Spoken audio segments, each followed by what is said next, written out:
Question of the day. Now, what is your favorite? Well, actually, I just did a video 5 minutes before this in which the question of the day was, what is your favorite re-implementation? Now, this question is similar. What is your favorite game in a family of games?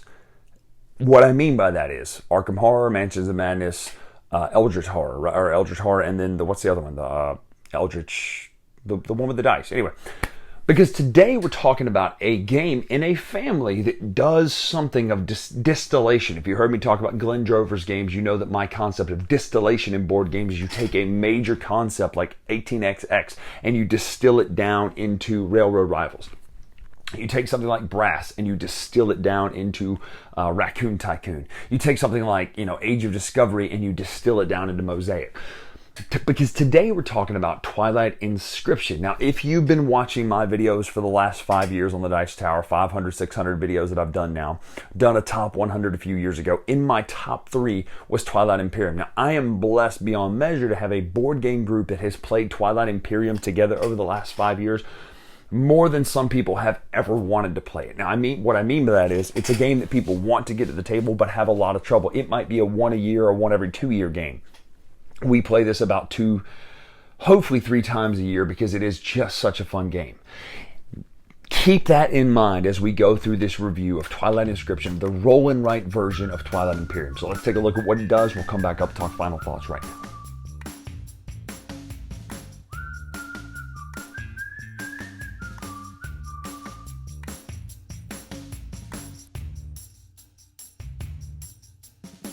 Hey, if you're still watching, the review is about to continue, but make sure to check out Dice Tower Store. All of our inventory is in and we are shipping out orders. By the time you watch this, almost every single order that was made in the initial run is already shipping to you and you will have those very shortly. But make sure to get your orders in now so they can get them to you before Christmas and the New Year's and all that sort of stuff. So let's continue on with how to play Twilight Inscription.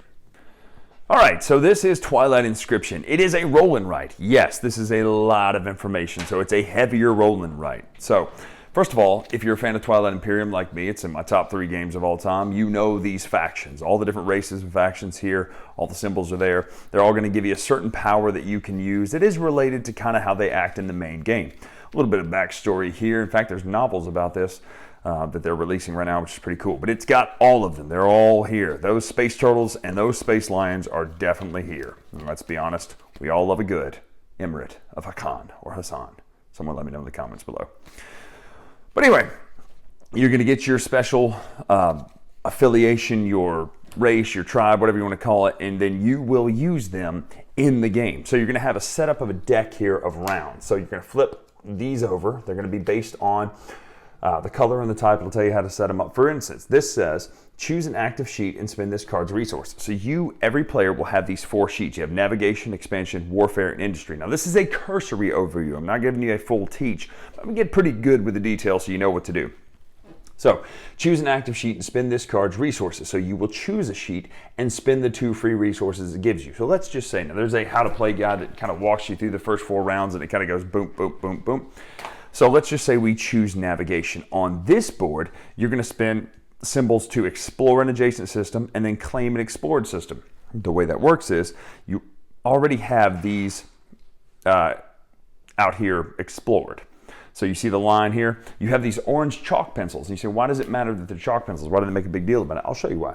So if I draw a circle around this to explore that system or to claim that system by using that resource, which is what we get 2 of. So if I circle that with a chalk pencil and you give it a few seconds, it will dry so much so that if you touch it, it won't wipe off. Now, if you know in a roll and write, one of the biggest problems is things will wipe off and you forget what you had and you mess up.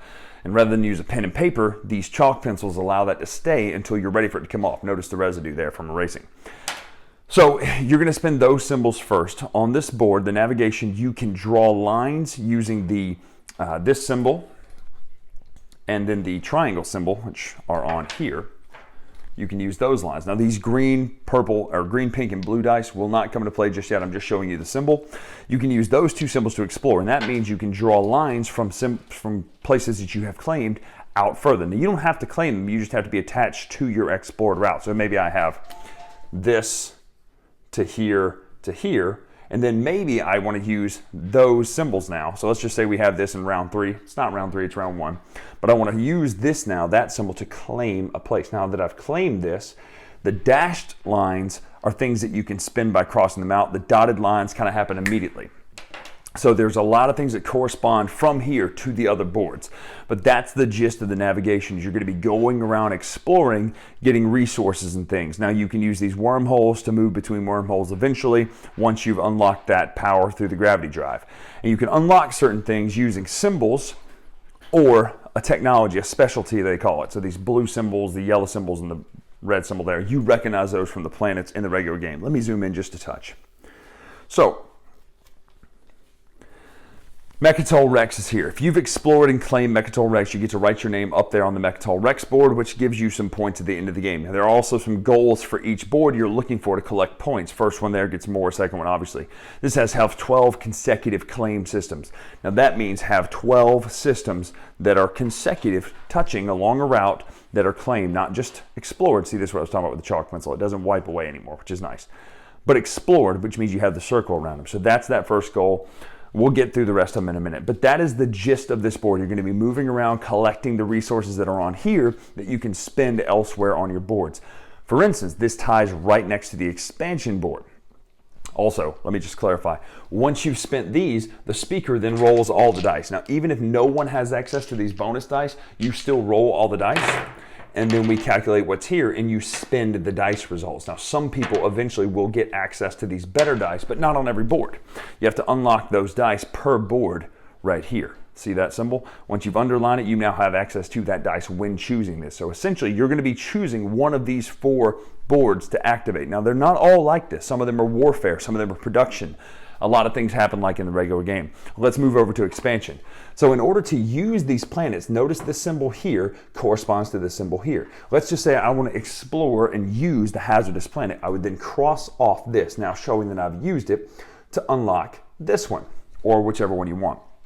Now I have access to spin these symbols that are on the dice on this board when chosen to do rows and columns. And once a row or a column is filled, you'll take the benefit listed at the top of the row and column. Specialties here, votes in the, whatever it's called, the votes in the council, you'll put down there. I'll show you where that is down here. So once you, let's just say you filled in all of those to get that little symbol, you would fill this in here. And then each time during a event that allows you to do that, you'll count up all the ones you have underlined to get votes over here. You're going to start with 2, and when you spin them, you kind of cross them out.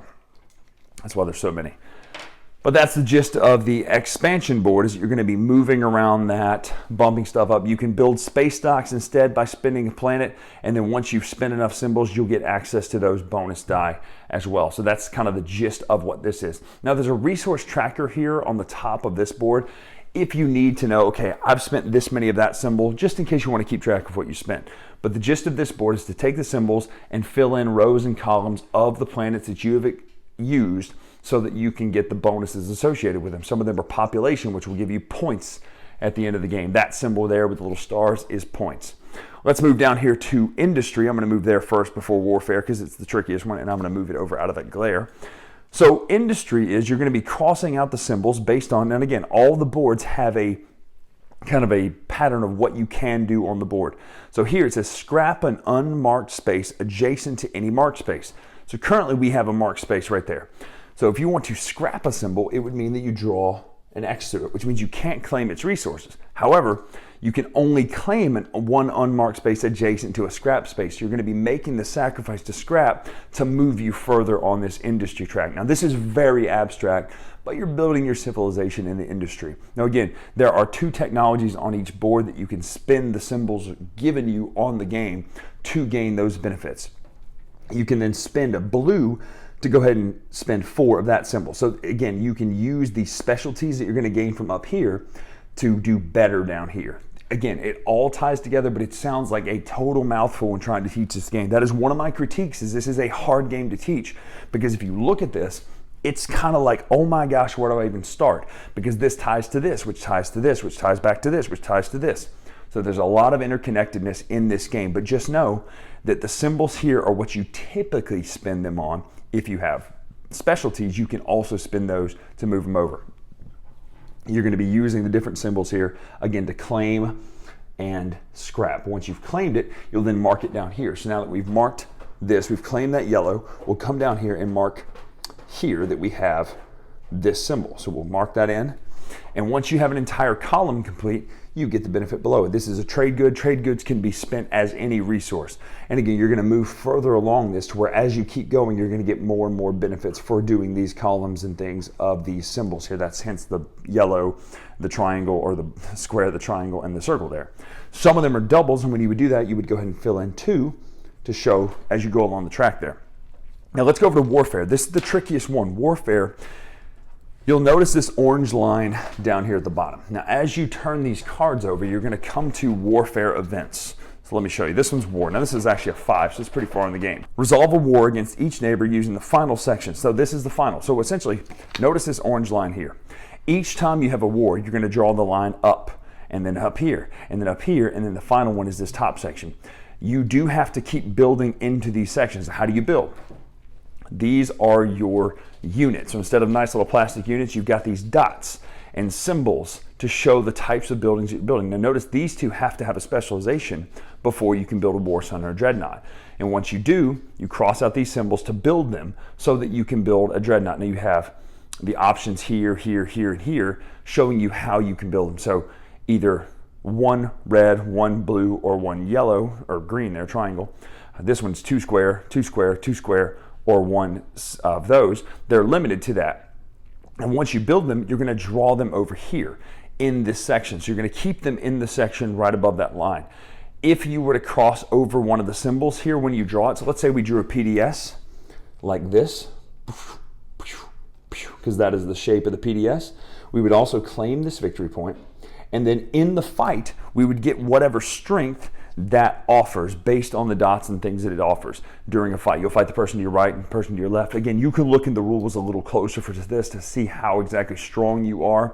Now, let's say we have a couple infantry out here as well, some dots, and then let's say we have a cruiser here. So now our strength will be totaled up and we'll play just like 7 Wonders to the person to the right and the person to the left. Now that is the 4 main boards. Again, there's a lot to this game. There's also these council cards here, and once you get to the council events, so let me show you one of those. It gives you some instructions on how to play the council. So, for instance, claim 1 vote on industry for each unlocked +1 symbol. So that's what we were talking about earlier. On here, you're going to claim a vote for each of these symbols. These votes can be spent to make these cards pass. And again, it starts with 2, 3, 4, not 1, 2, 3, which is kind of strange to me. This one says pass. The player who casts the most pass votes chooses a commodity type. Each player claims 1 trade good for each claimed commodity of that type. So again, little tweaks in the game that bring the flavor of the original out, but in a roll and write. Now, however, there's also relics. So if you get out here and you start exploring and you come across relics in the game, that would be this symbol here. You're going to take one of the relics from the relic deck. It says the Codex.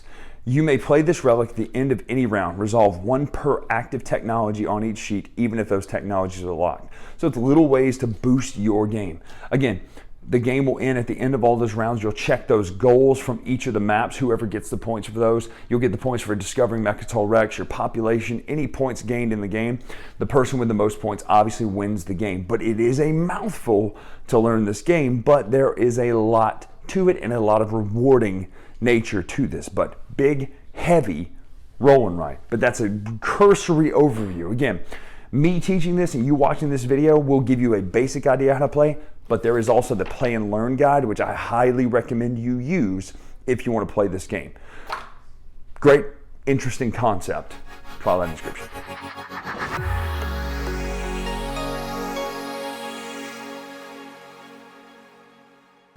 All right, so that's Twilight Inscription. It is a distilled version of Twilight Imperium. Now, I say distilled because that term can be pretty loose. You can have a game that is completely roll and write of a big game that feels very small, or you can have a game like this that feels like a massive, weighty game. Now, this game is, first of all, it's gorgeous. It's the Twilight Imperium art.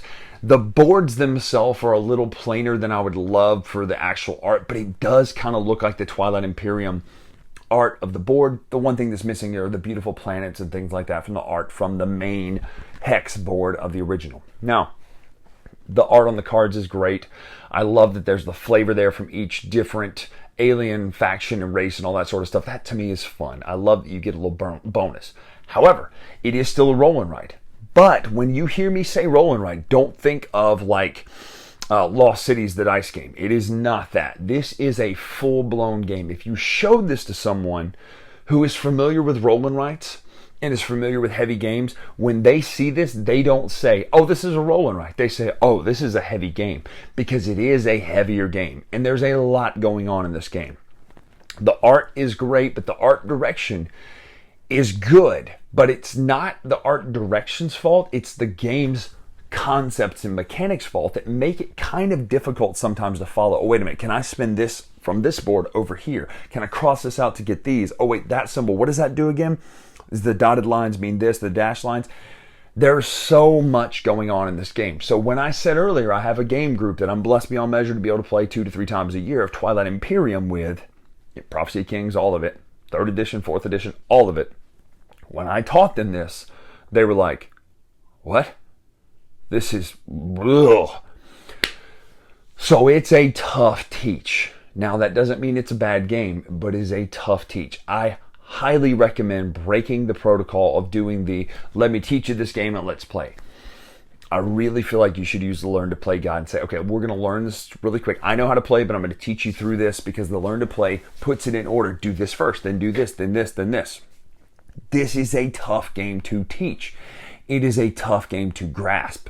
Once you've grasped it, though, this is a fantastic game. And it might be the best of the roll and write genre, except I really don't put it in the roll and write genre. This would not make my top 10 roll and writes, because it doesn't feel like a roll and write. Yes, you are rolling and writing with a chalk pen, but that's just in name only, right? It's not a roll and write in the sense of, oh, you get a paper board. Oh, cool, I get 7. Oh, here's 7 here. Oh, there's 8. Cool, I got 8. Oh, I got a square. Perfect. Not at all. You are strategically thinking through, okay, do I want to explore space? Do I want to build my empire? Do I want to explore the planets I've discovered? Do I want to focus on my warfare machine? It's much bigger. So if you're buying this thinking, oh, I want to play a roll and write version of Twilight Imperium, it's not that. It is that in name. It's not that in concept. This is a big, full-blown, long hour to 2 hour game that just so happens to use pens and dice in it. So know that ahead of time. If you're thinking, oh, great, I can get the same feeling as Twilight Imperium in a roll and write, that's not what this is. It's in the universe, but it's not the same game. It's kind of like playing Mansions of Madness and going, oh, cool, Arkham Horror Final Hour. That's probably the same thing. It's not the same thing, right? It doesn't mean one's better or worse. I will say I like Twilight Imperium more, only because it's one of my top 3 games. It's a run and gun battle between Western Legends, Mansions of Madness, and Twilight Imperium.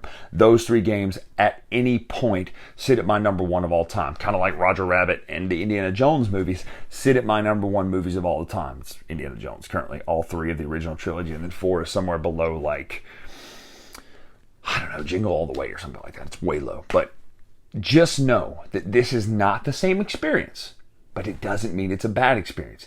It does mean, though, you have to have the right group. This is a group-dependent game.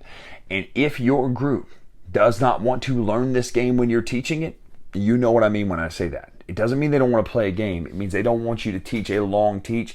This is not the one for that, because there is a lot that needs to be taught up front, which is why I highly recommend using the Learn to Play guide. So I've babbled on for a longer time than normal on the final thoughts here, and the teach was longer than normal.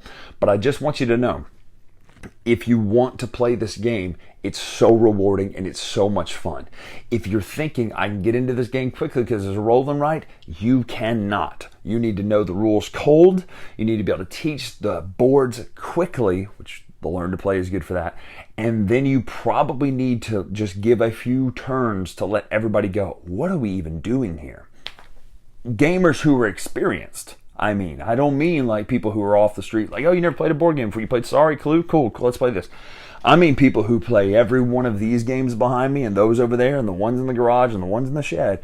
Those same gamers were like, what are we doing here? Like, this is crazy. So if you know that ahead of time and you have the group for it, this is a phenomenal experience. If you don't have the group for this, there's a solo mode and a two-player mode, but you want to play this in the sense that you're getting that full-blown experience, make sure you put the time in, prep the group, tell them what you're doing ahead of time, say, yes, it's in the Twilight Imperium universe, it'll take a couple hours, it won't take 8 hours like the main game, but we're going to have this great experience where we have a fun time playing this game that, yes, it uses dice, yes, it uses pens, and let them know ahead of time. Again, I've gone on a long time, and I've said that twice now, but I really think the game is better once you've played it more than people are going to think it is on the first 4 rounds. Once you get past that and everybody grasps the concepts, or you play your second or third time, then it's a just solid gold experience. So I don't even know what to give it numerically. For me, in my enjoyment, it's a 7.5, 8. Now, you know that I give Twilight Imperium a 9 out of 10, 9.5 out of 10. So there's a drop there, clearly, between the two games. And you've heard me talk about the things that drive me crazy with this. Symbology being difficult to follow. Difficulty to follow between maps and boards. Teaching this game. However, once you've got those issues out of the way, it's a great game. So, Twilight Inscription from, Fantasy Flight, the Twilight Imperium universe. Interesting concept, hard teach, great rewarding fun once you get past the big barrier to entry. But go check it out. Let me know in the comments below what you think about this game, because there are a lot of mixed thoughts on this. When I was at Gen Con, people were telling me, oh, I love this. People were going, I don't know. So let me know what you think in the comments below. Twilight Inscription. I'm Bryan Drake. This is a long review. Follow me on Twitter, Instagram, etc. at Dice Tower Bryan. Until next time, we'll see you.